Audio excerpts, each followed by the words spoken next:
يدخل هذا الطفل لعالم المعرفة من بوابة الكتاتيب. والكتاتيب باختصار مخل هو مكان هدفه الأساسي تحفيظ القرآن للطفل، وبالطريق يتعلم وياها القراءة والكتابة وشوية من الرياضيات. وبحكم كونه سيد فكان يروح للكتاتيب وهو يرتدي ملابس دينية، ومثل ما قلت لك هالطفل من صغره هو محب للقراءة فتفوق بالكتاتيب، وبعد ما حفظ القرآن سووا له زفة كاحتفال به ومكافأة لاجتهاده. بس هذا الطفل ما كان يشوف بالكتاتيب المكان اللي يرضي شغفه، فعافها وراح سجل بالمدرسة النموذجية، وهاي أول مرة راح يدخل صدام ويا المجتمع. المجتمع بذاك الوقت كان يحتقر ويعادي اللي يترك الكتاتيب وحفظ القرآن ويروح يسجل بالمدارس، بس روح هذا الطفل كانت تواقة إلى كل ما هو جديد وحضاري وما يهم المجتمع سواء إذا رضى عنه أو احتقره. ضحك الدنيا للوردي بعام 1931 من يعرف أنه أكو افتتاح لمدرسة مسائية تقبل عمره، وأول ما سمع بهالخبر راح مباشرة للمدرسة وسجل بيها بدون حتى ما يقول للوالده،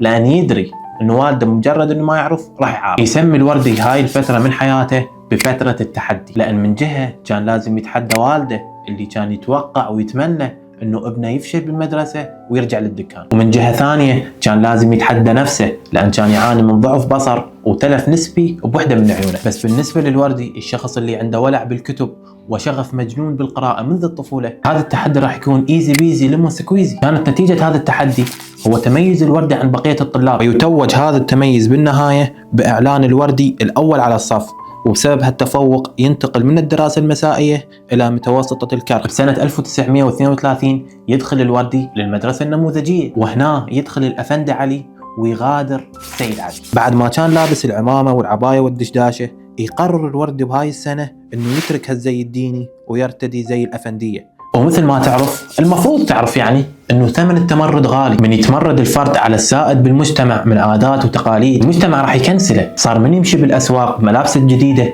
المجتمع قام يباوع له باستغراب واحتقار وكأنه ما مسوي جريمة. وبأحد الايام احدى العجائز تشوفه فتقول عنه انظروا لمن باع دينه بالدنيا. الله الله الله شوية هدي يا حجي. فقال يابا انا شل بهالدوخة، خلى اعوف الطرق الرئيسية وامشي بالخارج.